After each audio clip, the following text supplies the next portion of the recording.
Let's get educated. That's why we're here, to bring you the stories impacting K-12 classrooms and college campuses. It's time for a little education. Hello, everyone, and welcome to 2023. I'm Katie Patrick, joined by David Fiorazzo. Happy New Year. I brought him into the new year. I was going to leave him back there in 2022, but I said, you know what? Let's bring David back. I'm riding her coattails. I don't even see my tail back there. Riding pretty hard. There we go. All right, David, did you have a good break? How was it? Yes, it was nice. It was good. It's always good to have a break, especially that year, the end of year, beginning of a new one. It's a psychological There is something to it. reset, you know what I mean, where you can refocus on priorities. Well, hey. Good thing to do. It's a good thing to do, and we at least have one governor out there in the world focusing on some good priorities. So we have America's governor, Ron DeSantis. Yes. He's been all in on restoring great education in the Sunshine State, and now he's turning his focus to colleges by demanding to see the costs public universities are paying to promote diversity, equity, and inclusion. Of course, instead of, what they should be doing with real education. David.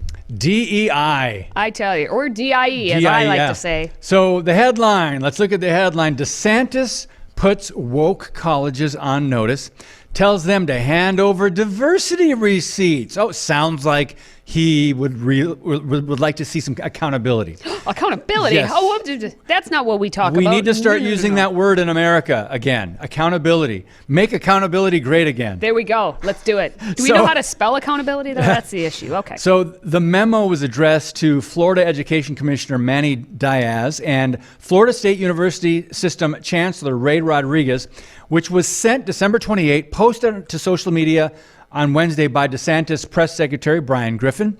He told the officials to gather data on diversity initiatives in the higher education system as the Florida legislature begins to consider budget proposals. So it's important that we have, I'm just reading from the article, a full understanding of the operational expenses of state institutions, the memo said. Let me stop right there for a second. What if every state did this? Whoa. What if every state went to the universities and said, let's have some accountability on some of the money you're putting into these crazy causes? Can you imagine? It's the first story of 2023, David, and you are already. I'm already pipe dreaming. Wow, you are. Right. You have high hopes for this 2023. We could call it 2023, the year of accountability. Okay. You can write a song about it. Imagine there's accountability. All right, never mind. Okay, so this letter, sorry, this is our first show back. Give us a break. This letter is a request for information from the Department of Education and State University System regarding the expenditure of state resources on programs and initiatives related to diversity, equity, and inclusion, and critical race theory within our state colleges and universities. So, Katie, this is something that more people are saying, go governor, go governor. Go governor. When things like this, and that's what one of the many things people like about DeSantis.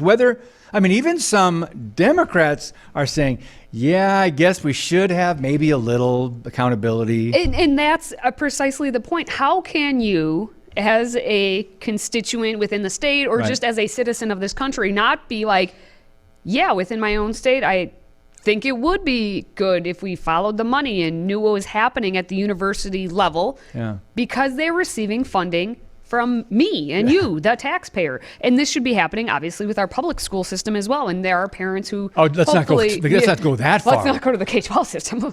But there are parents hopefully waking up. I think 2022, and this is my prediction here as we move forward, 2022 parents started to pay attention. 2023, they are going to at least be more... they're going to push forward more with the higher ups, not just speaking out in front of the school board, but they are going to put a lot more pressure on those who make the actual decisions, like a Ron DeSantis. Ron, he's taken actual initiative in holding these universities accountable. He didn't need the parents to do that. He's actually what we would call a leader. So he Wait a minute. actually, yes, I know, I understand. What does that word mean again? Leader. So we also have a video on this too, don't we? Oh, yes. So let's watch that. Yeah. We rank #1 in education freedom. and we rank number 1 in parental involvement in education. Florida also ranks number 1 in public higher education. This is a record we can all be proud of. Now, that's awesome for Florida, and lucky you if you live in Florida. But the sad truth is, it shouldn't be that easy for them to get number 1, but because everyone is so bad, they get to be number 1 in everything, if that makes sense. Because all it takes is for one man like Ron DeSantis to open his eyes and be like, hey, legislature, hey, local school boards, hey, universities, hey, all of it. Do your job. Yeah. And he's actually putting a little pressure on them. Yeah, I think that's all it takes. Unfortunately, many states are going to start demanding they grade on a curve. Yes. Florida's number 1. So we're going to... Where's our award? Where's our award? Now, come on. We participated. Where's our participation trophy? We want our participation. Anyway, for each initiative, university administrators were told to include a brief description of the program. Oh, now they actually have to describe what the heck they're doing. But here's the thing. Before you start listing off all of them, my point that I want everyone to listen to is a brief description of the program or activity. So you said it in a way that they may have not heard, but it's a brief description. Like, it should be so that's easy to do. Why aren't we already doing it? Okay, so continue on. All right. Also, the number of staff positions associated with the program. Stop right there. Why would they have to do that? Because they just hire all these different, people. Let's be involved. Let's just grow this. 74 people. Let's balloon this. What? 74 people? These positions. Oh gosh, with these programs. Next, the total funding used to support the program, and the portion of the funding that came from taxpayer dollars. Yes, thank you to a shout out to Common Sense, Katie. And that's the one that people are like, ooh, I don't want to put that in there. But either way, let's just listen again. What do we have to say about education in Florida? We must ensure school systems are responsive to parents and to students, not partisan interest groups. And we must ensure that our institutions of higher learning are focused on academic excellence and the pursuit of truth, not the imposition of trendy ideologies. Florida must always be a great place to raise a family. We will enact more family-friendly policies to make it easier to raise children, and we will defend our children against those who seek to rob them of their innocence. Yes. Kudos, Governor. Reports have noted the inflow of capital into the diversity sector, which garnered attention following the death of George Floyd in the summer of 2020 and the Marxist-driven Black Lives Matter Global Foundation Network. But universities in Michigan, Maryland, Virginia, Illinois employed diversity officials who pocketed salaries ranging from, are you ready? I hope you're sitting down, $329,000 to $430,000. That's an annual salary, according to a report from Fox News, while the analysis from the Heritage Foundation found that colleges hire an average of 3 diversity staffers for every 100 tenured faculty. Even a third of that, even 2/3 or 1/4 of that. I can't do math right now, but I would take any of that. I will be one of your 3 diversity officers and just come in and ruin the whole thing for everyone, because I would actually go back to common sense, because this is completely unnecessary. That Michigan, Maryland, Virginia, and Illinois. Interesting that those states are the ones doing this. Wait a minute. What's the common theme here? Blue states. Right? Woke. All right. Speaking of diversity, equity, and inclusion, or DEI, job applicants are now being advised to remove any colleges they attend from their resumes, as it may draw bias from hiring committees who feel certain applicants may not be woke enough. We're talking about that next.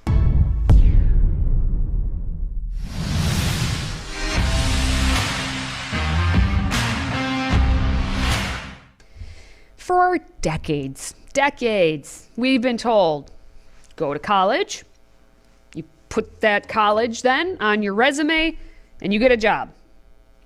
And you get a job because you said on that resume that you went to college. And you have a degree. And you have a degree. But no, not anymore, my friends, because the New York Post recently stated that companies such as HR&A advisors are saying to not include your college on your resume in the name of equity. It's going to be What was the 2023 equity. Equity. Who knows? Now, a LinkedIn posting, you know, at LinkedIn, people use it as like a networking. Yeah. Headhunters use it to find a lot of like sales and marketing type folk.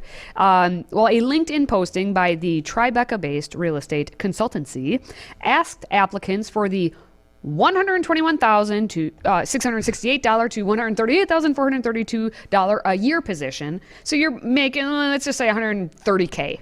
For this position for HR&A advisors, it states in the posting to remove all undergraduate and graduate school name references from their resumes and to only cite the degree itself. So you would be like, I got a degree, my degree is marketing.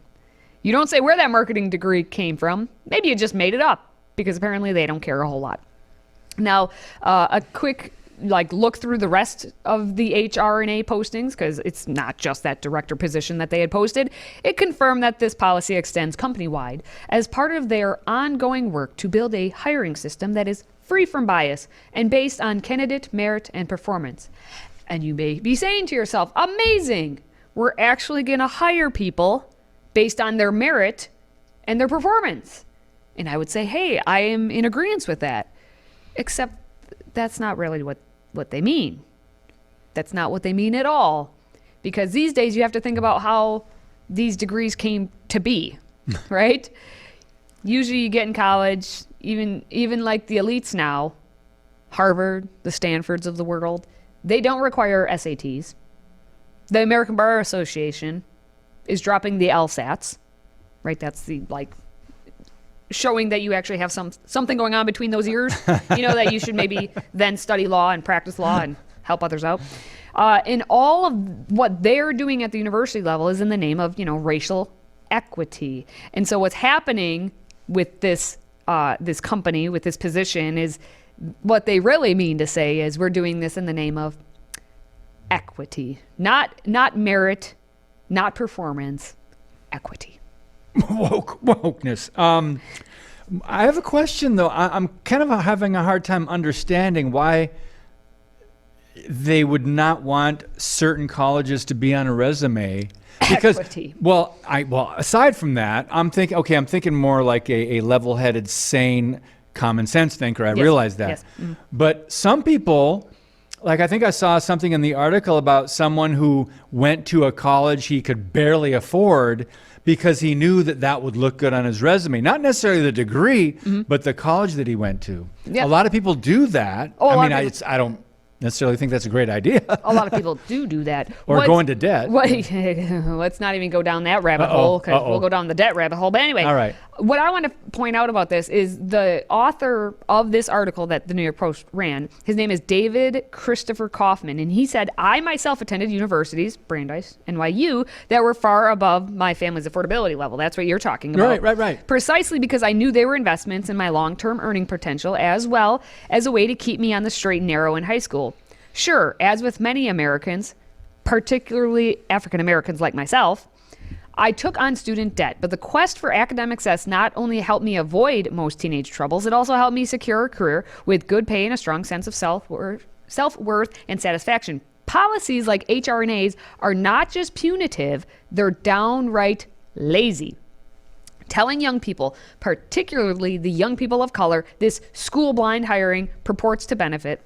That academic prestige doesn't matter literally reinforces the worst stereotypes of minority cultures. It says academic prestige doesn't matter to them. And that's where I wanted to point out, so it combines with what you were saying. The author, who he says he is African American, and he says, how dare they do this whole we assume as a company that if you're putting on your college that you must be, above us, elite, and you what they're basically saying is you're white. Is they're trying to say that if you put your college like the college you went to on your resume, it means you're white.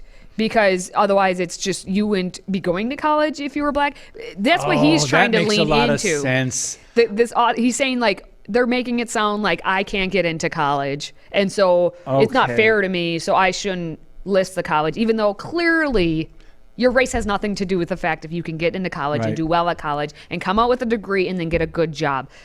These I get it. Woke companies are trying to make it seem like, oh, well, we got to be fair and racial equity. So we're just going to not have anyone put their degree or where they went specifically. I can understand their thinking. Anyway. Now, which is frightening. Yes, it's quite frightening. But hey, we got more because when we come back, it was just discovered that a controversial figure in the Biden administration, who oversaw our country's nuclear program and recently resigned because he likes to steal luggage, was one of the men who crafted a national school policy that keeps parents in the dark about gender transition for children. That's next. Today's show is sponsored by our friends at MyPillow. Save up to 66% on pristine quality bedding, towels, slippers, signature pillows, and much more when you use the code EDUCATED. That's EDUCATED. Educated. Support this show and a great American company.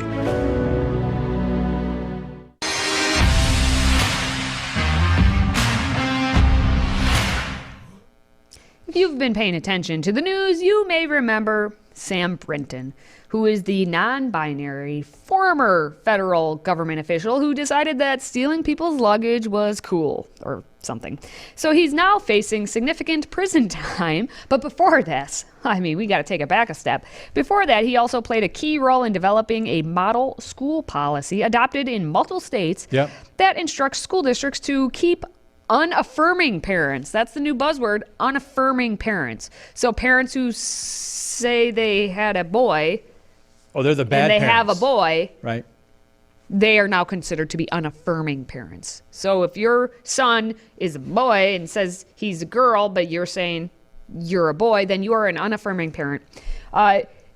Brinton was part of this whole policy that came to be, keeping parents in the dark about a potentially suicidal child's gender identity or sexual orientation. So all of a sudden you have a child in the school or whatever who may be suicidal, and let's just say on one hand you have a student who is LGBTQIA, the whole alphabet identifies as such, wants to change gender. And over here you have that student being suicidal, and it kind of all goes together, as we've seen by evidence.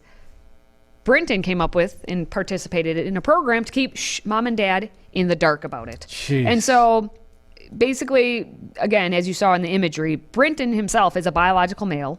He gained notoriety for being one of the U.S. government's first non-binary officials. And then he was recently fired from the Office of Nuclear Energy, which is an agency of the Department of Energy. And it was because he decided to steal luggage, not just once, even though he said, oops, I didn't know it was mine. Then he did it again, and he got caught stealing people's luggage. Again, multiple occasions. And so he was fired. Okay. So before he got to that level, his role was being in charge of advocacy and government affairs at the LGBTQ youth suicide prevention nonprofit called the Trevor Project. All right. He helped craft what they called the Model School District Policy on Suicide Prevention. This was in 2019. And it was along with the American Foundation for Suicide Prevention, the American School Counselor Association, and the National Association of School Psychologists. Okay. All of that is to say, he was cheering right along when they said it's imperative for school suicide prevention policies to be LGBTQ competent. In addition, our research shows that more than half of LGBTQ youth are not out to a single, or not out, like not, they haven't said they're LGBTQ, out of the closet, as we would say. Half of the LGBTQ youth are not out to a single adult in school. These policies show LGBTQ youth, out or not, that their school is a safe place for them to learn, and that school staff are prepared to help them in times of crisis. Question. When we talk about these safe spaces and how schools should be safe spaces and how teachers have to have logos and whatever saying that they are a safe space. Identification pins. All their badges and pins and whatnot. Jeez. When, I want to know, I still haven't found the answer. When did that change? When did it become okay for an adult to need this kind of like reassurance that I'm a good adult because I say I'm a safe place for a student to come? Shouldn't all students be safe in anyone's classroom? It's only when we started talking about sexuality, which again, why are we talking about this in school? When did that exactly change? I haven't pinpointed it out. It was just this kind of like it's been a slide. Just a slide down that all of a sudden it became more and more, and I think these teachers get more and more pressured. But every place in school should be safe because you're there to learn, to read, to write, to do math, to understand the world around us, not to talk about our sexuality. Well, that's not what many on the left think, but we think, it should be a place of education, and it should be obviously safe. I mean, whoever would say, I'm not for safe schools. I mean, I haven't heard anybody say that, but I think it changed when the leftists, the bureaucrats, the educrats, and those who would be promoting the woke ideology, they wanted to divide children. They want to divide people into groups. This is how you conquer. You divide first, you get people pitted against one another, and this is what they've done for decades now, to the point where a teacher has to have a pin to say, I'm safe to talk to your group of people, to your category. But here's the problem. We got away from, and I'm back to the safety issue, we got away from treating people as equal human beings. And in the image of God, every human being has value. Every human being is created in God's image and has value and are unique. And we stopped looking at every child as equal. Now you separate them, you put them into categories, and this student's depression or suicidal tendencies is much more severe than this student's depression. No, they should all be treated equally. So bullying is bullying. And so you're right, we've gotten way out of hand, but I don't know when, I can't pinpoint a time when the slide began either. The slide's been happening, but I think the more I think about it, once you mention bullying, I think it's once we put in this whole anti-bullying nonsense, and I say it's nonsense because it's created more bullying. Like, you've done exactly the opposite of what you intended to do. Exactly. But we could go on. Yes. Hey, it's just the first episode of the year. We have a lot more to talk about. It created more bullying. It did. Anti-bullying is creating more bullying. And speaking of one of the most bullying of bullies, the most largest villains of all the land, we have one of the most famous villains in all of the DC comics. Surely you jest. He's got a new storyline. When he's not fighting Batman, he's giving birth to his own son. Who am I talking about? We're talking about it next. If you have a smartphone, tablet, Roku, or Apple TV, consider downloading the Freedom Project Media app. It's 100% free and includes all of our weekly shows, plus lecture series, archive programs, and award-winning animated videos for families like the Presidential Minute, Battles of America, and Heroes of the West. Don't rely on the social media giants to keep you informed. Simply download the Freedom Project Media app from your app store and allow notifications. And we'll let you know when a new video is ready.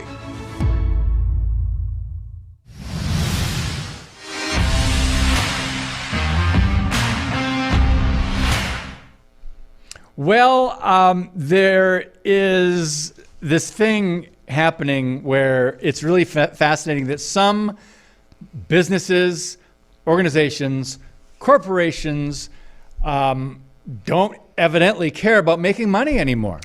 That's a new business model, isn't it? A new business model. And because ideology trumps sanity, DC Comics is one of those. That's the headline right there. What is it? DC releases comic with pregnant Joker. Did you catch that? Surely you jest in the last... Anyway. You bet I did. So what happened with the Joker? He gave birth to a son? Wait, what? What? A son? The Joker gave... This is a joke. This interesting that we're not too far removed from celebrating Christmas when God, through Mary, gave birth to a son. Now that's unrealistic, but this surely is realistic. So now it's the Joker. And it's one of those things where it's a head scratcher, but then again, look what Disney has done over the last couple decades, so it makes sense. What's happening is the storyline appeared as a backup feature in the 4th book in the series, The Joker, The Man Who Stopped Laughing. It appears that the Joker was impregnated by a nemesis. Oh. Who he became enamored with. The female magician Zatanna. Never heard of it. Zatanna. I remember Santana in the 1960s, or 70s. I'm dating myself. But she curses the Joker, proclaiming that no one else could have his baby. Okay. As she knocks him into a mud puddle, while Zatanna intended for the spell to ensure that he never had children. It inadvertently impregnated the Joker. Wow. That's a storyline right there. Yeah. They had to be on drugs. How many drugs were involved? Yeah, how many drugs were involved in writing making of this comic? Yeah. I would say this is like a Babylon Bee. Like, this would be perfect if this was a Babylon Bee would think. headline. Yeah. Because it's a joke. But it's not, because these people are serious in their own minds. But I have no comments on this other than to say I'm not watching Batman. Well, I think your comment was perfect, So- that if you weren't paying attention to the details, you would think it's Babylon Bee. I would think you think it's satire. Yeah. Why would DC Comics do this? Anyway, from what I know, no children were harmed in the wrecking of a villain, one of Batman's villains. Yeah. Batman's villains. All right. Well, if you are a fan of the show, please do your little thing here. Like, comment, share this if you're watching us on the social media. And hey, thank you, everyone out there. We just passed 230,000 followers on our Freedom Project Facebook page. Thank you. Thank you. And did I mention thank you for spreading the word? Awesome. That's at Freedom Project USA on Facebook. If you want to, give that a quick little follow, hit that thumbs up button, like us. That'd be mighty kind of you. Now, for David and myself, thank you for watching, thank you for listening, and thank you for supporting what we do. Until next time, stay educated.